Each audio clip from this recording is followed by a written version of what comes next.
कधी-कधी आयुष्यात असा क्षण येतो जेव्हा सगळं थांबल्यासारखं वाटतं आणि त्या दिवशी नेहासाठी तोच क्षण होता. तिने स्वतःच्या डोळ्यांनी पाहिलं होतं ज्याच्यावर तिने सगळ्यात जास्त प्रेम केलं तो दुसऱ्या बायकोसोबत आणि एका लहान मुलीसोबत जगत होता. त्या क्षणी तिच्या आत काहीतरी पूर्णपणे तुटलं होतं. नेहा शांतपणे तिथून निघून गेली. ना तिने कोणाला काही म्हणला, आवाज केला, ना तिने कोणाला काही विचारलं. रस्त्यावर चालताना तिचे पाय चालत होते, पण मन मात्र मागेच अडकून पडलं होतं. घरी पोहोचल्यावर ती हळूच दरवाजा बंद करून बसली. घरात सगळीकडे त्याच्या आठवणी होत्या. भिंतीवरचे फोटो एकत्र घेतलेले मुवमेंट्स. तिने एक फोटो हातात घेतला आणि हळूच म्हणाली, हे सगळं खोटं नाटं होतं का? का असं झालं असेल? तिच्या डोळ्यातून अश्रू गळू लागले. त्या रात्री नेहा झोपली तर नाही. ती फक्त छताकडे पाहत राहिली. तिच्या डोक्यात हजारो प्रश्न होते. का असं झालं असेल? मी एवढी अंध कशी झाले? मी एवढा विश्वास कसा ठेवला? तिने स्वतःवरच राग येत होता.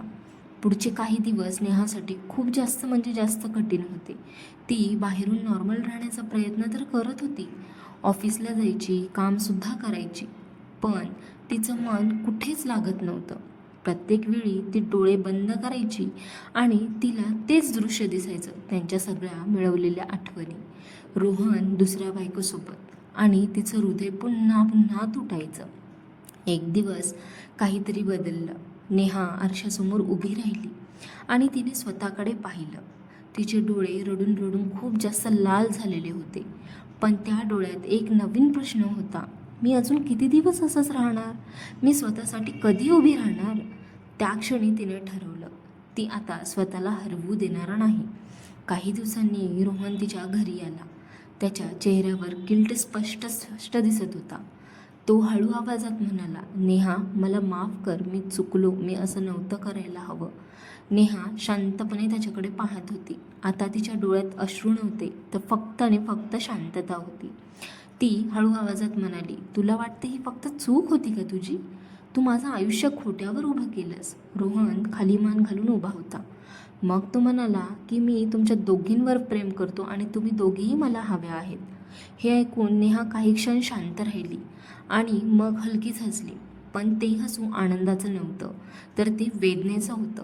ती म्हणाली, प्रेम कधीही दोन लोकांमध्ये वाटलं जात नसतं, आणि जे प्रेम वाटलं जात असतं ते प्रेम नसतं, तो फक्त आणि फक्त स्वार्थ असतो. त्या क्षणी नेहाच्या मनात सगळं क्लिअर झालं.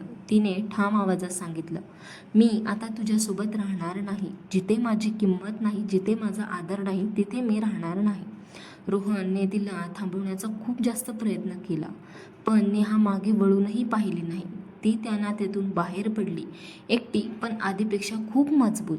त्या दिवशी नेहा तुटली होती, पण हरली नव्हती. तिने स्वतःला परत उभं केलं, कारण तिला समजलं होतं, खरं प्रेम कधीच आपल्याला तोडत नाही, ते आपल्याला मजबूत बनवतं.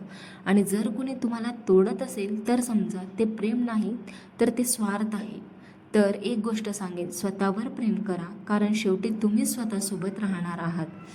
आणि ही स्टोरी जर तुम्हाला आवडली असेल तर चॅनलला सबस्क्राईब करा.